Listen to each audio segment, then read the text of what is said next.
Funding for This is Nashville comes from you, our listeners, and Music City Prep Clinic, Nashville-based provider for PrEP and offering comprehensive sexual health services in an environment designed to be safe, professional, and shame-free.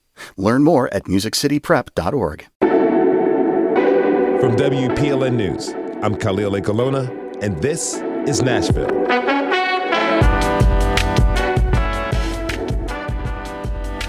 People from all walks of life enjoy and cherish the works of Beethoven, Bach, and Mozart.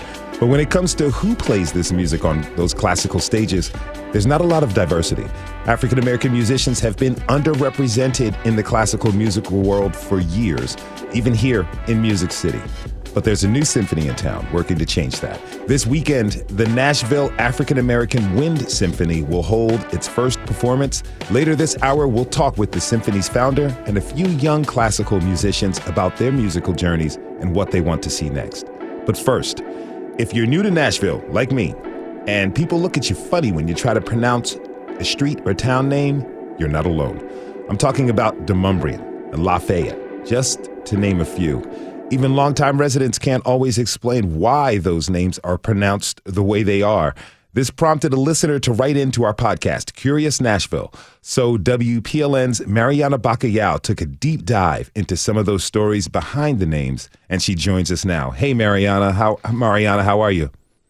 Hey, Khalil. So what was the question posed to Curious Nashville that initiated this search? So the exact wording of the question is, why do Middle Tennesseans pronounce Lafayette so differently than the rest of the world? That's a bit of a hyperbole.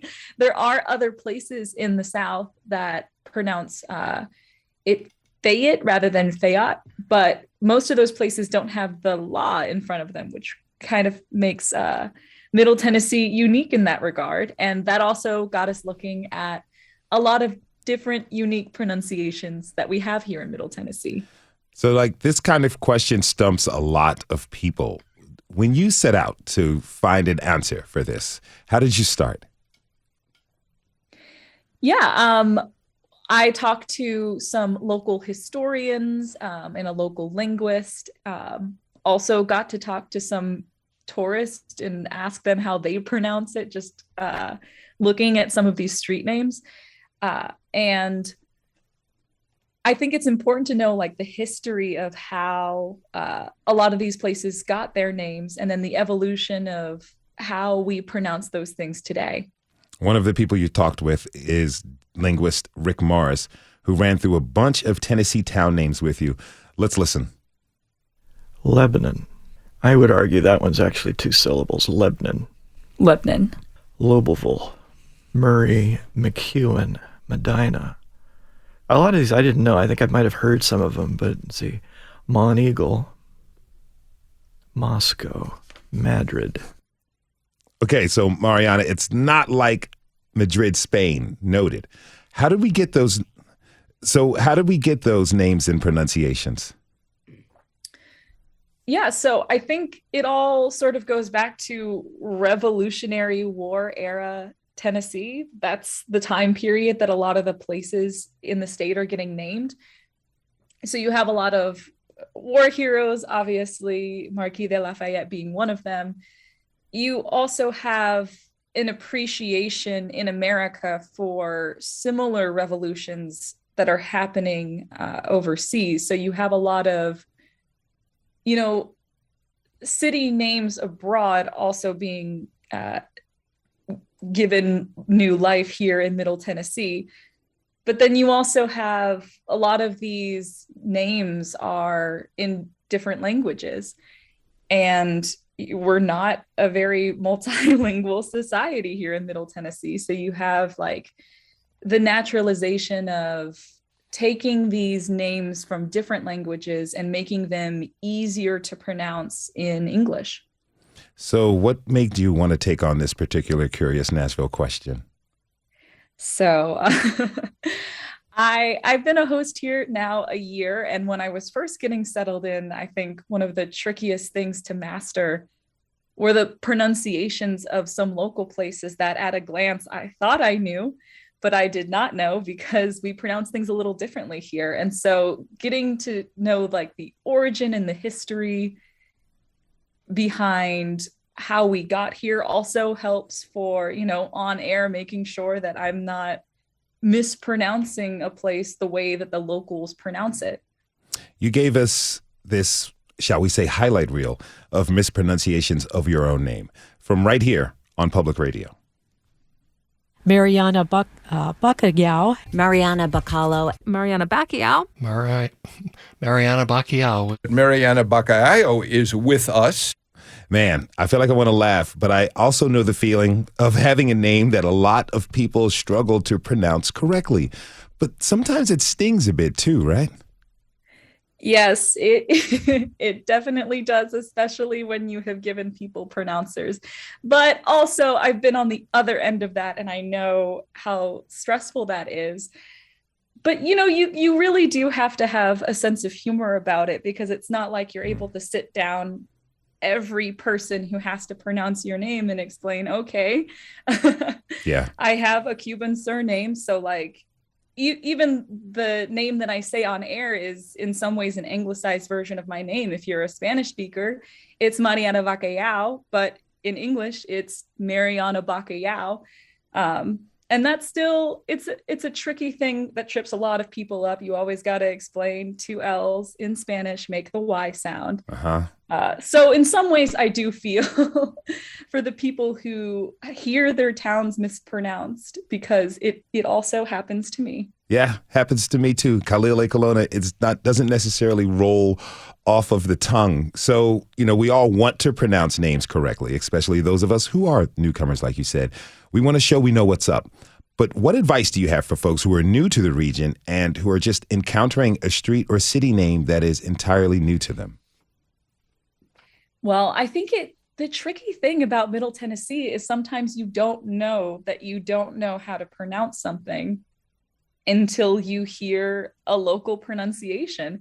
And so one thing that could help, listening to public radio or, just talking to locals and getting a sense of how things are pronounced that way.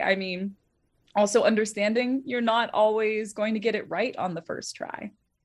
That is WPLN host Mariana Bacalhau. You can hear Mariana's story at WPLN.org/curious. And while you're there, you can ask your question about the region.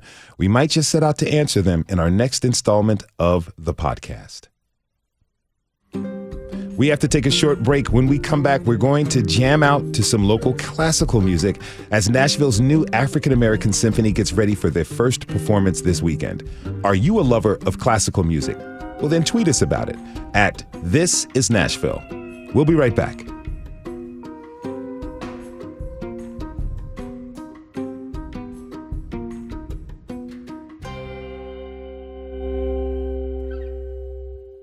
Funding for This Is Nashville comes from you, our listeners, and Music City Prep Clinic, Nashville-based provider for PrEP and offering comprehensive sexual health services in an environment designed to be safe, professional, and shame-free. Learn more at musiccityprep.org. I'm Kalile Kelowna, and this is Nashville.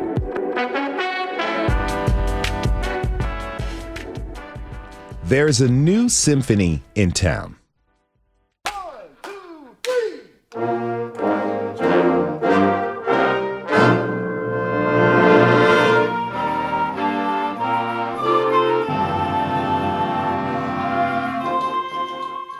The rehearsals are full of love for classical music, and when they get together and practice, there's also a whole lot of this.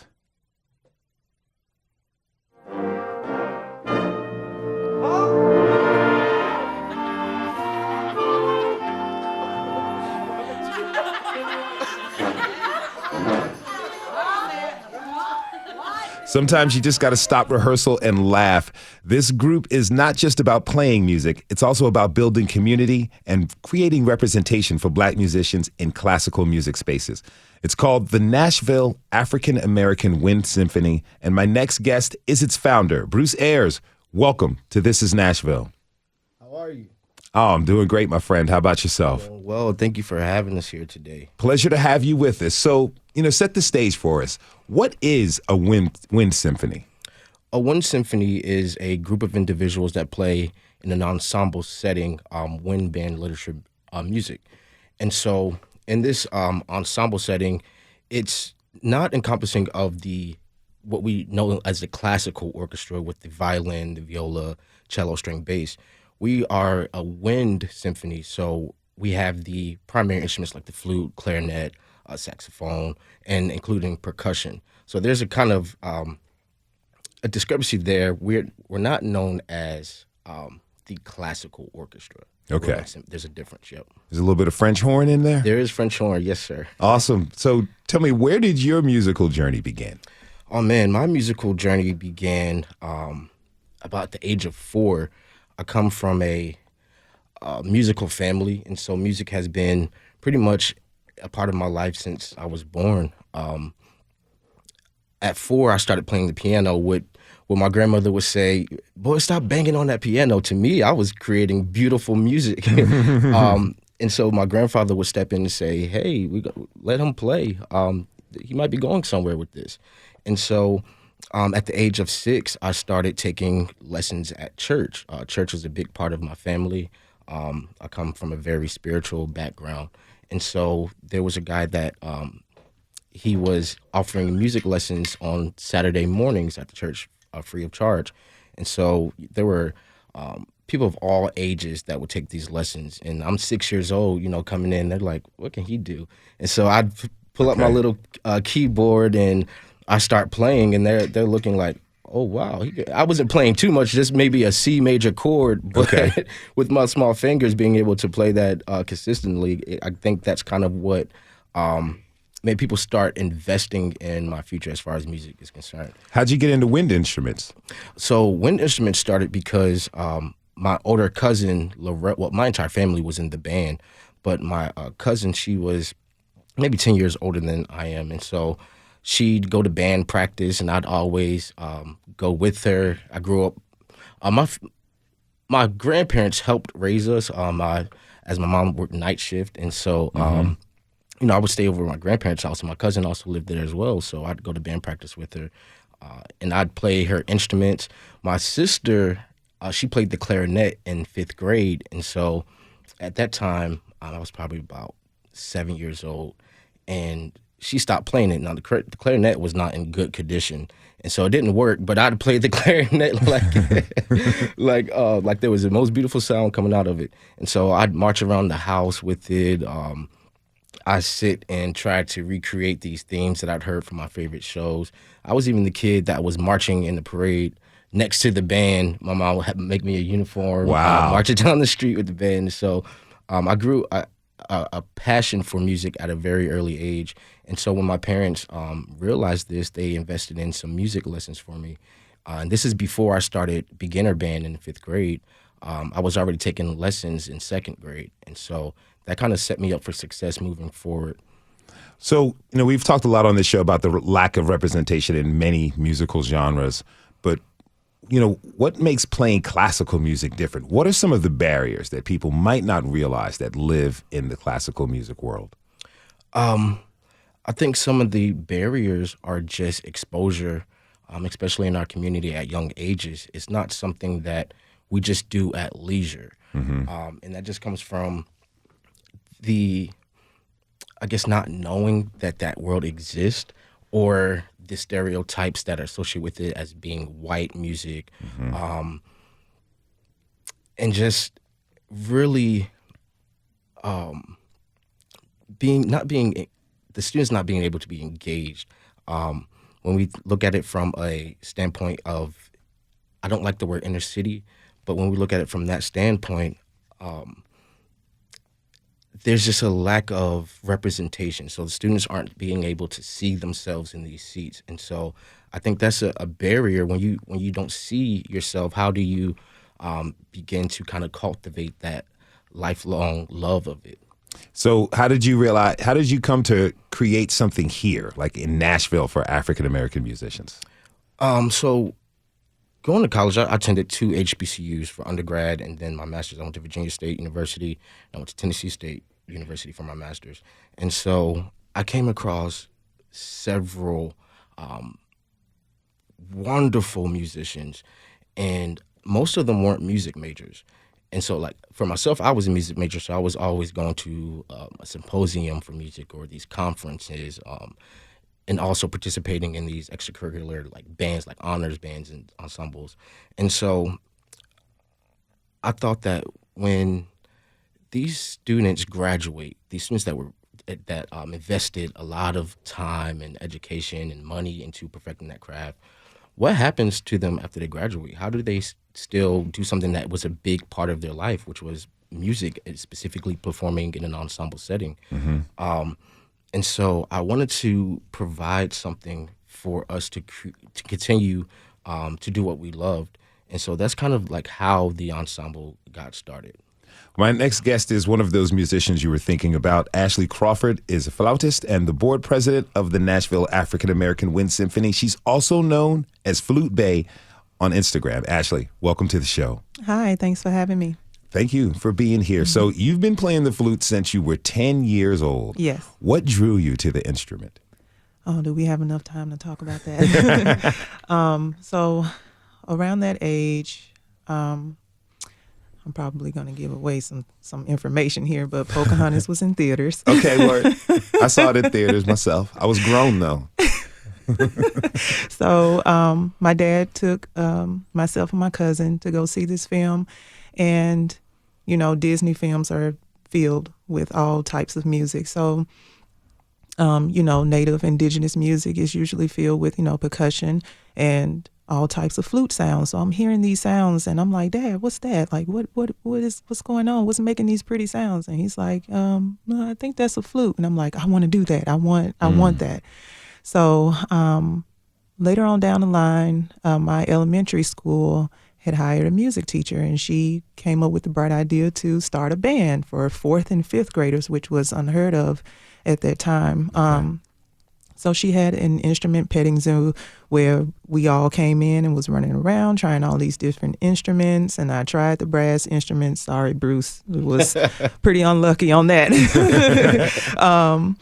Tried some percussion, and she put the flute head joint in front of me, and she said, okay, do your lips like this and blow. And I blew, and the sound came out just clear as day. And she was like, oh, you're going on flute. So she wrote the notes and note home, give it to your parents. We want you playing the flute. Luckily, my dad was ahead of the game. So he came home that night with flute and a method book and was like, okay, you know, figure it out. So waiting for the first band rehearsal, I started to go through this book and figure things out. And I learned the first 3 notes on the flute by myself. And by the time we got to the first rehearsal, the funny thing was I'm left-handed, so I started the flute on the wrong side. Okay. So when I got there, I was like, oh, look what I can do. And she was mortified, like, oh my gosh, we have to fix this. So she put me on the right side. Nothing was lost. I was kind of embarrassed at the time, you know, for a 10-year-old. But after that, the rest was history. I pretty much stuck with it from then on out. So you're this young flautist with dreams of playing professionally. Mm-hmm. What was your idea of success at that time? Well, the first classical album I had heard was The Nutcracker. And I'm hearing all these flute excerpts, the Sugar Plum Fairy, and just all of this virtuosic type playing. And I knew I wanted to achieve that and work toward that. So I had always envisioned myself from that point on getting that symphony chair or being in that setting and playing in that type of environment, in that music. But it was just, you know, only audible. I had never at that point seen a symphony orchestra or, you know. So just listening to it, I knew I wanted to be a part of that and I wanted to play that type of literature. So how did that change over the years? I stuck with it consistently throughout middle school, high school, undergrad, and it got really, really serious in my graduate years at Belmont. I was principal chair for the symphony orchestra there, competed in concerto competitions and won. So like I was just really, really, really into it hard. After I graduated, I went on the audition circuit. I auditioned for the Chicago Symphony, the Seattle Symphony, the LA Phil. Those things didn't go as planned, you know. So I had to pivot a little bit because the thing with those type of jobs, they only come up so often. Like either, you know, someone unfortunately passes away out of the seat or someone retires, and that takes quite a bit of time, you know. So I had to figure out something like, how am I going to satisfy this urge to, you know, play classical music? So I joined the Nashville Wind Ensemble at the time under Dr. Steve Rhodes, and I started to teach privately. Eventually, I decided to pivot a bit out of classical music because with it comes so much expectation and perfectionism, and I was pretty much tired of doing what someone was telling me to do on my instrument, and I wanted to do my own thing. And while I still play and perform with those fundamentals, because, you know, that's what I essentially learned, you know, how to play the instrument, I use that to propel me into other genres such as R&B and hip hop and jazz and funk and everything like that. So you pivoted away from that traditional classical spaces and created your own space online. Your persona is called Flute Bay. Yes. Let's take a listen.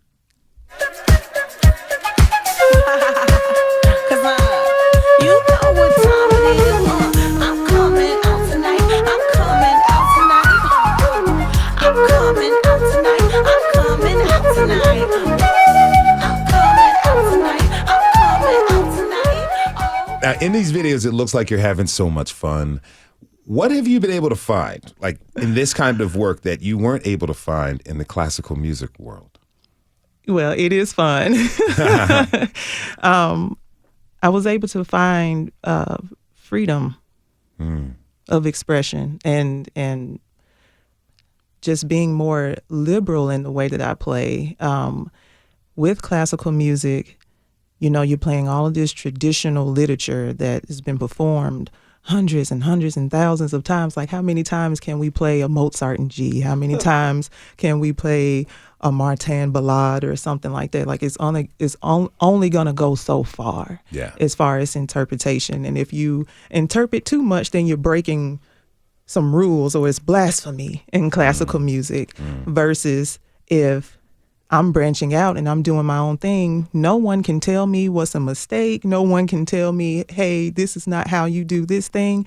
And based off of that excerpt that you just played, there are still classical elements in that, along with a lot of other elements from different genres that I grabbed from. But can you tell me where a mistake was? Or can you tell me like, oh, you should have structured it this way? Like, no, what you heard was someone having fun, and you felt that, and I felt that as a player, as opposed to making sure something was just so perfect and polished, you know, before performing it or posting it or whatever. I find that really interesting. Like this, if we're going to have different pieces of art and all types of innovation, in order to evolve it, we've got to be revolutionary. There were these classical musicians that you were talking about, these classical composers that did radical revolutionary things that really pushed the genre forward. I really find that fantastic that you did that. If you're just tuning in, this is Nashville, and I'm your host, Khalil Ekalona. We're talking this hour about representation and Black classical musicians in symphonies and orchestras. So Bruce, you know, as we was just letting go of some of that perfectionism that we can feel so important in this traditional space. Is that something that you were trying to do with the Nashville African American Wind Symphony? Yeah, for sure. I think perfectionism, as it relates to what we do, is a burden that we place on ourselves, trying to be so perfect, trying to please the masses. And so when, like, even if I foreshadow to Sunday, there's going to be people that's going to be listening at us, trying to look for that perfection. And they may not find it. And that's not our purpose. We're going to sound good. We're going to sound clean. But it's to cultivate a lifelong love of music. We have fun when we're doing it. As you guys heard the small clip in rehearsal, we do laugh, but we do take what we are doing seriously as well. What we want people to come and hear and experience from us is the love for music, the passion in the music. When people leave, we want to have evoked some type of feeling. And so that's our goal. Perfect time to introduce my next guest. Lee Pringle is the founder and artistic director of the Color of Music Festival, and he joins us now. Lee, thank you so much for being with us. You know, tell us more about the Color of Music Festival and why you created it. Well, first of all, I want to thank my colleagues that were on before for their talent and their energy towards this evolution of Black music. And I had the privilege of meeting Bruce a year and a half ago when he was thinking of starting his or planning to start his wind symphony. And, we're the only culture, Black culture on the continent of North America that can go from the indigenous music of the African influences we got from the continent up to the high classics. And so, hearing the flautist talk about how she enjoyed the classical discipline, but having the freedom to reinterpret and do things, the classical genre had its evolution, and what was done in Baroque periods was completely changed by the time the symphonic orchestra that we know today. So I started the Color of Music Festival to give folks like her, like Bruce, the opportunity, if they choose to perform the work that they have gotten postgraduate degrees, in many cases, to that perfection. And because out of 1,700 orchestras in North America, that includes Canada, less than 2% of those musicians are of African ancestry. And there's a lot of complexities in that, but suffice it to say, our mission is to bring them to the stage, from everything from chamber ensembles, symposium topics dealing with the Black classical diaspora, up to the Masterworks series where you have 90 people on stage in a full symphonic work. So I started the Color Music for that sole purpose. So why haven't there been more Black people?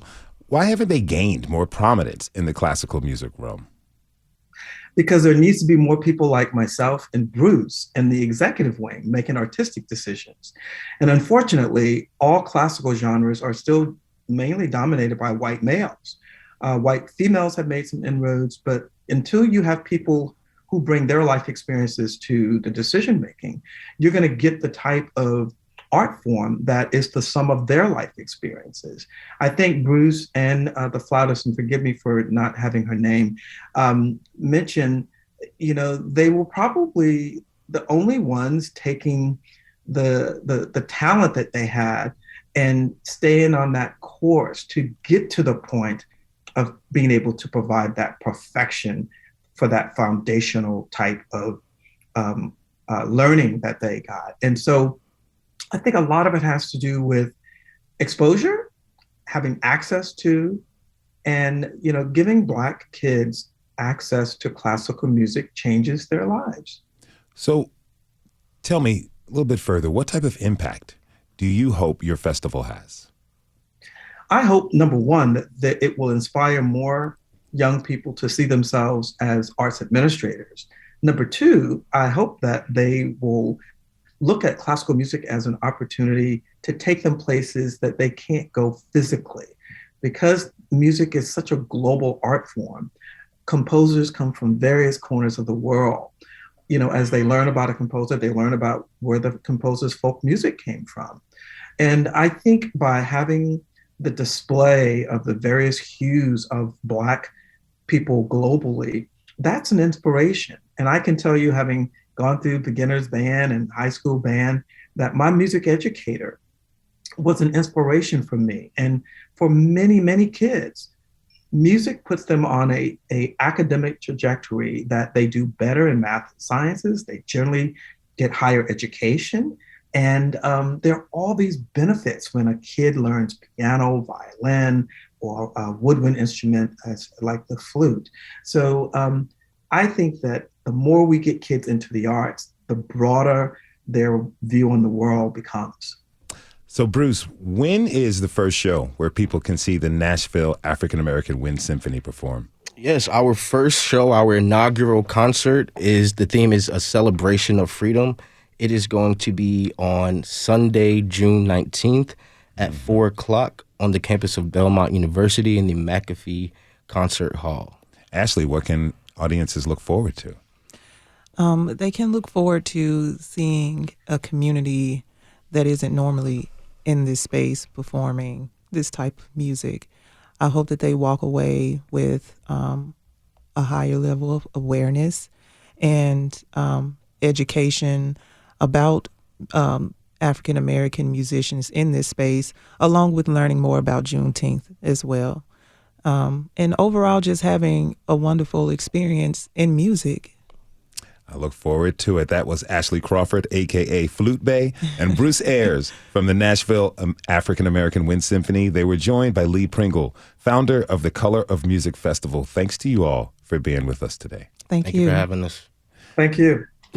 We have to take a short break. When we come back, we'll talk with two young musicians and an educator about how to bridge the gap between African Americans and the classical music world. Are you a classical musician trying to make your way into the industry? Tweet us about it at This Is Nashville. We'll be right back.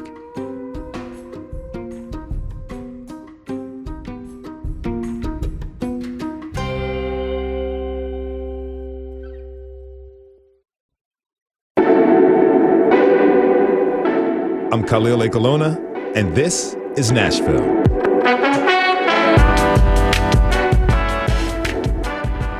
The future of classical music, as with the future of everything, lies in the hands of our young people. Without much representation of Black classical musicians as is in American symphonies, a lot of young Black musicians have some barriers to break through. Joining me now is Xayvion Davidson, a bassoonist and a recent graduate of Stewart Creek High School. He's attending Rice University in the fall. Xayvion, congratulations on graduating school. Welcome to This Is Nashville. Welcome. Thank you, Rather. I'm glad to be here. Oh, it's great to have you with us, my man. So tell me, how did you get started playing the bassoon? For me, I was in 5th grade. My parents are both musicians. My dad plays trombone, tuba, baritone, a few other things. And my mom went to school for classical singing. And so my dad, we're driving in the car one day, and the idea of me being in band, I talked to him about it. He was like, yeah, you should do it. We're musicians. You might be pretty good at this. Mm-hmm. And me, I've always been one to keep an open mind. And I'm like, sure, why not? Excuse me. Went in there, and I ended up getting tested because we had to do like pitch tests to see if we could see basically that we weren't tone deaf. Yes. See rhythm tests, stuff like that. And we were also shown a variety of instruments, and I didn't know exactly what the bassoon was. My mom has a funny and fairly lengthy anecdote about it, but I thought it was the oboe. Anyway, what I liked about the bassoon was it had a really deep sound, and it really had a unique sound. It looked very challenging, and I always enjoyed a challenge. So I'm like, yeah, I want to play that. And I'm sure for all the musical people out there, when I say that my band director allowed me to, you'll be like, what? You don't start kids out on bassoon. You start them on clarinet. Uh-huh. Well, I'm a little bit different. I started bassoon in 5th grade. I've been playing for my 8th year. And I got serious about it when I met my first teacher. I had a few lessons with her in 6th grade. Didn't really know her. I completely wasted them. Didn't practice at all. Okay. But my dad drove me to her studio at the beginning of my 7th grade year, and he was like, yeah, this is your teacher, Dr. Maya Stone. Since I'm paying for lessons, I expect you to practice. Mm-hmm. That's a good deal. I did, and I'd heard of this thing called Midstate, which is basically a band composed of some of the best musicians in the region, and I really wanted to be a part of that. Awesome. So I worked hard, and safe to say, I ended up making it. In fact, I was the only 7th grader who did that year. Wow. That's like a freshman making the varsity team in basketball. Yeah, I was very fortunate. And when I got there, after the event, it was incredibly taxing. I never played that much because it was hours of rehearsal. But I loved the social aspect of it. I loved seeing so many kids who worked just as hard as I did to become a part of this band. It was like, wow, I'm not like the only one who really, really takes this seriously. Okay. I want to play a recording of your music real quick, but I have a question. You mentioned that your family, you have a musical family. Yeah. Is anyone tone deaf? No. Okay. Just want to make sure. I don't want them to be like the musical black sheep of the family. You have so many talented musicians. So here we have this clip of you playing the first movement of the Mozart bassoon concerto on bassoon.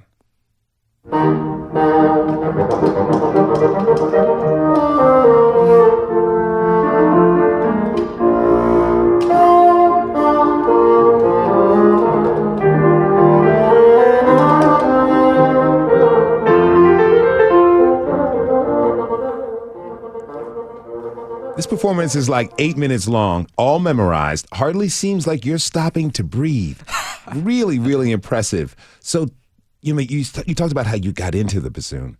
What do you love about playing the bassoon? Well, it's definitely not the dynamic range. It's got to be the worst of all the instruments ever. But I really enjoy the tone of it. I enjoy the variety of colors. I enjoyed the incredible range because, as I'm sure you heard it hit a really low note. Mm-hmm. And as far as, I can't remember what the top note was, but I can actually go about an octave above that. So, I mean, just to really put that in perspective, it is a huge range, only really topped by like the clarinet and violin. So I enjoy the range. I enjoy the variety of tone. I enjoy the fact that it can sound like fairly goofy, fairly funny, and it can also sound like very serious. Like if you hear the opening of, say, Tchaikovsky 6, which is like very morbid, and then you also hear things like Sorcerer's Apprentice, where it's like bum bum ba-ta-ta-tum ba-tum ba-ta-ta-ta-tum. It's all bassoons, So it sounds like you really love the emotional range. Yeah, it's really awesome. That is fantastic. I'd like to bring in my next guest. Jabril Muhammad plays the trumpet and is a recent graduate of Tennessee State University. Jabril, congratulations on graduating, and thanks for being with us, my friend. Thank you. Hello, how you doing? Doing all right, my man. So, tell us, what has your experience been like breaking into the classical world? My experience breaking into the classical world, it has been, how can I say, it has been fun, but a little stressful on myself. How do I say, I kind of hold myself to a high standard. I look to inspire people. I look to hold my community on my back every time I go to perform classical music. So it can be stressful in that regard, but it is extremely fun, extremely thought-provoking, extremely innovative. Now, I understand that you want to teach classical music to young African Americans. Why? Well, firstly, let's start. I'm from Memphis, Tennessee, and anyone that knows anything about Memphis, Tennessee, you know that blues is heavily influenced in Memphis, Tennessee. Mm-hmm. And growing up, I've seen like, how do I say, the neglect of classical music in the Black community. Like Bruce Ayers said, it's kind of perceived as white music in a sense. So I want to be able to get in front of these Black students, and I want to be able to show them that, hey, we can do it too, and it's not as hard as it seems. That's interesting because, you think about like hip hop, the popularity of hip hop, and one of the greatest producers ever is Dr. Dre, who uses a lot of classical samples and classical themes within that music. Is that something that you and your contemporaries talk about when you're listening to hip hop or Dr. Dre or different forms of music?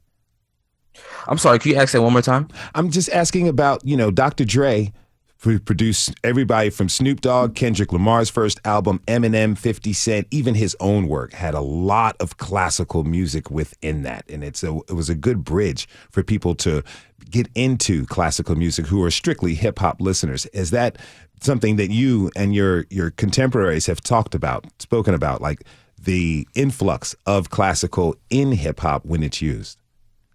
Of course, 100%. That is, how do I say, even another avenue for us as classical musicians.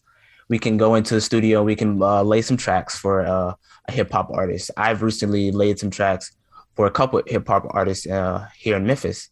So yes, sir, that is a big bridge that we can cross. If you're just tuning in, this is Nashville, and I'm your host, Khalil Ekolona. We're talking with young Black classical musicians about their journeys into the classical realm. My next guest has been teaching young musicians for decades. Margaret Campbell Holman is the executive director and founder of Choral Arts Link, a nonprofit that has partnered with the Nashville Symphony for 25 seasons. Margaret, thank you so much for joining us. Thank you, Khalil, for inviting me. It's a pleasure to have you. So, tell me more about what you do at Choral Arts Link. Well, it's a legacy that we're trying to relay into the Black community. I'm very appreciative of listening to these two young men because it's that type of music plus other types of genres that, from the choral perspective, is a long legacy in the Black community here in Nashville and other areas. Nashville is Music City. And you were talking about that legacy. We have this rich history of African-American music in our town. But a lot of people don't know and talk about the classical music. They don't put that in the conversation. What's that history of Black people in classical music that's not very well known? The stories have not been told. The stories are there, but they have not been told. Let me give a small example. Please. In order for my husband to play in the band at Pearl High School, little background. Schools in Nashville were segregated. Everyone knows that. City schools and county schools were separate. In the city schools, there was Pearl High School and Cameron High School. Those are the Black high schools that were here in Nashville. In order to get in the band, which started at, Cameron High School was 7 through 12. Pearl High School was 10 through 12 because you went to junior high school, 7th through 9th grade, and then went into high school. Mm-hmm. So in order for him to move from junior high school to high school and get in the band, and the band played at a high level because the band had concert band or symphonic band, marching band, jazz band, and pep band, even then, in segregated school. He had to learn scales that met the model set by the high school, and he had never picked up a trumpet. Wow. He taught himself over the summer because when you went before Marcus Gunner, who happened to be the teacher at that point, you had to meet a certain level, which meant speed, accuracy, and tone. My husband met it. That's how hard he had to work to get to that level, to walk in and be in the band. And that was classical music. Mm-hmm. So it was a long-held tradition that even though we may not have had, even though we did have what was called separate but equal, which we call separate but unequal, that the repertoire or the canon, which was still basically European, even in our Black schools, the canon would expose children and youth to the depth of African-American composers, poets, and authors. So that was the standard that he had to meet. So coming into this legacy, it was the same emphasis I'm hearing these two young men talk about, that the stories are there. No one has pulled the stories together and has shared it because you need to know, and our young people need to know, it's there. We've begun to lose it, but we need to recapture it, and I hear it captured in these two young artists. They really are artists. Is there anything else you want young people to know about Black Americans and classical music? I think you had Lee Pringle on earlier. That's one person that I go to. He brought his organization here and did a series. We would love to have that back. That's the type of instrumentation and organization and artistry that our children need to see across age groups. How do we bring that back? Grab the stories and tell the stories and share the stories. I appreciate this opportunity because the stories run deep. For instance, before the new organization that you interviewed earlier today, which is premiering at Juneteenth, there was an organization called Metropolitan Wind Ensemble.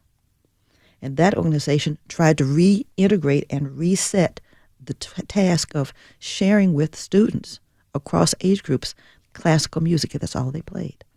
And these came from jazz backgrounds, blues backgrounds, but their training was in classical music.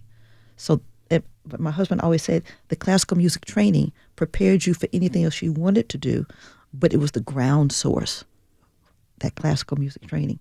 And that classical music canon of music is as much a part of our heritage, Black heritage, as it is white heritage. He looked at it as it's our heritage, and we play it and play it as well and enjoy it as well as artistic as anyone else. You know, my parents taught my siblings and I about Marian Anderson and Leontine Price, these wonderful opera singers. And they taught us about classical music and how the classically trained musicians of 100 years ago went on to become the legends of jazz. Because they were so well skilled at this, they took this training and they formed it into a new genre that influenced R&B, soul, hip hop. We can go down the list of all of them. Xayvion and Jabril, did you know of that deep history with classical music and African Americans? Admittedly, I did not. I still honestly need to research a lot. There's just so many stories to be told. Like Florence Price, for example. It's like some of her music is still being found in a house in Illinois. These are just stories that really aren't told, and they really should be told a lot more. Jabril, what about you? No, sir. I am learning a lot today. Margaret, you wanted to say something? That's good, because we want folks to know, we want them to be willing and ready to hear it. And you're the ones who can tell the stories to others, because this is part of the heritage that you're walking forward with. And that's so muy importante to this generation and the generations that follow you. Not me, because I may not be here anymore. So you walk forward what is needed to keep this legacy going. It's a strong legacy. Yes. You know, now, Margaret, you've been doing this work for such a long time. Do you see the field of classical music changing and becoming more diverse? Good question. First part of my answer. It's already diverse. It just hasn't been played. Mm-hmm. You mentioned Florence Price music being found. There are several. Kelly Corcoran here in Nashville has a group that is digging in and finding and playing music by African Americans. And there are others who are doing that besides her. But digging into it and using it and getting it in the colleges and in preparatory for teachers to come out and play.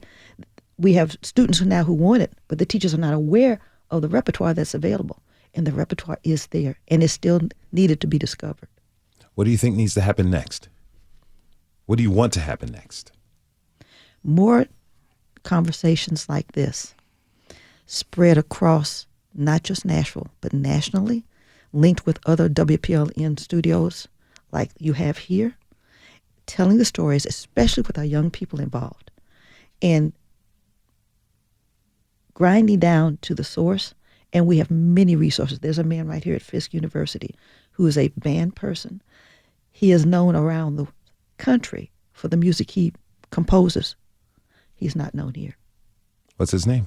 I can't think of his name. I have to look him up. Okay, we could do that.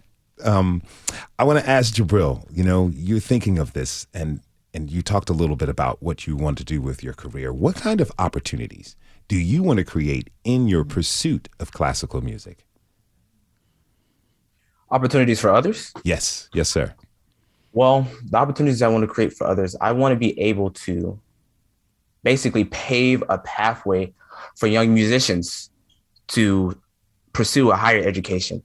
One of the things I want to do is I want to be able to get into these middle schools and these high schools, and I want to be able to be in front of these young musicians and show them that, hey, this isn't hard. This is possible. Look, I'm doing it myself. And I want to be able to help these kids elevate to a level so we can help elevate the Black community. How do you address the quote unquote cool factor that a lot of young people are seemingly primarily interested in when you're presenting them this music, like you said, and I believe Bruce said it as well. A few of our guests have said it today. You know, some people who don't know the history of it look at it as quote unquote white music. How do you address this cool factor and let them know, hey, this is something that can make you a person of the world? I think that's a fantastic question. And I was having this conversation with one of my professors at Tennessee State University. I think a lot of people, like Bruce was saying, or Prof. Crawford was saying, that a lot of times classical music can be seen as this thing where it has to be perfect. It has to be a certain way. You have to do it this way or you're out the door. But it doesn't have to be like that for us. We can help shape and we can help change classical music into something that we enjoy. And like you were saying earlier, linking it back to contemporary music, I think that is very important in the aspect of getting people to understand, hey, it doesn't have to sound like this. It can sound like this as well.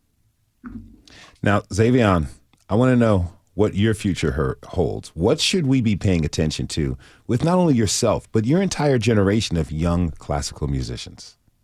Well, I want to say this first up. I've been a part of this program called a Cello Rondo, which has helped me out a ton. It's, to give you a brief summary, it's free, gives you free lessons, free youth orchestra, yada, yada, yada. And plenty of great opportunities. They pay for summer camps as well, which I think is huge because it's a huge networking thing. Now, programs like this, what they're hoping to do, because it's not just free lessons, they obviously have a goal in mind, but they're hoping to get more minorities in the symphonies. And programs, they're not just the only one. There's the talent development program off in Atlanta, YOSA, YOLA, things like this. So what I think will happen is slowly but surely we'll see more minorities in symphonies, because what I notice when I go to symphonies, both in the concerts and on stage, there are very few people. Usually in the audience, it's usually a white husband with his wife, and maybe their kid if they're studying music. You just kind of echo this all around the room. Mm-hmm. On stage, there's usually this one black dot. I say one black dot, but I'm talking about a person. Man, I'm going to have to stop you there. We are running out of time, but it's a pleasure to meet you. That is Xayvion Davidson. He was joined by trumpeter Jabril Muhammad and Margaret Campbell-Holman of the Choral Arts Link. I want to thank you all for joining us today, and the best of luck and futures to you, Xayvion and Jabril. We want to thank everyone who tuned in this hour. This is Nashville is a production of WPLN News and Nashville Public Radio. Listen back at thisisnashville.org or wherever you get your podcasts. Our producers are Steve Harouche, Rose Gilbert, Tasha A.F. Lemley, and Paige Flager. Our digital lead is Anna Gallegos Cannon. Feel better. Michaela Elias is our technical director. Our executive producer is Andrea Tudhope. The masterminds behind our theme music are LaRange and Namir Blade. Special thanks to Emily Seiner and Nina Cardona. The conversation doesn't end here. Tweet us at This Is Nashville. Find us on Facebook and Instagram. This is Nashville. I'm Khalil Ekalona. We'll see you tomorrow, everybody. And be good to each other.